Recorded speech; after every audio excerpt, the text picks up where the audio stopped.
اب جناب یہ بھی مسئلہ کر دیا لوگوں نے کہ تم اس مسجد میں نماز مت پڑھو، اس لیے کہ صلاۃ پڑھتے ہیں۔ ارے بھائی تم نے حدیث شریف نہیں پڑھی؟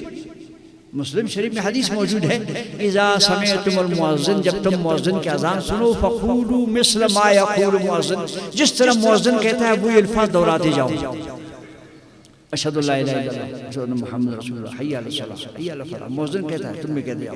جب اذان ختم ہو گئی تو اللہ کے محبوب نے فرمایا ثم صلوا علی، پھر مجھ پر صلاۃ پڑھو، ثم صلوا علی، پھر مجھ پر صلاۃ پڑھو۔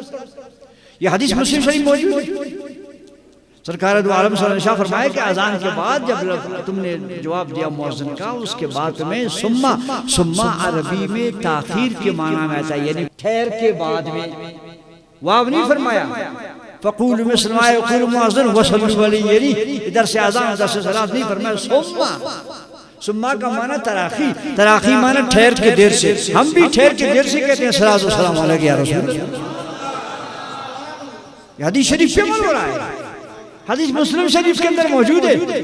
ختم بخاری تم بھی کرتے ہو، دستربندیہ تم بھی کرتے ہو، یہ حدیثیں تم بھی پڑھاتے ہو۔ خدا کے واسطے ان حدیثوں کو ذرا سنیوں کے عوام کو بھی سناؤ۔ تم کہاں سناتے ہو؟ اس لیے کہ حدیث سناؤ گے تمہارے مسلک کی خلاف ورزی ہو جائے گی۔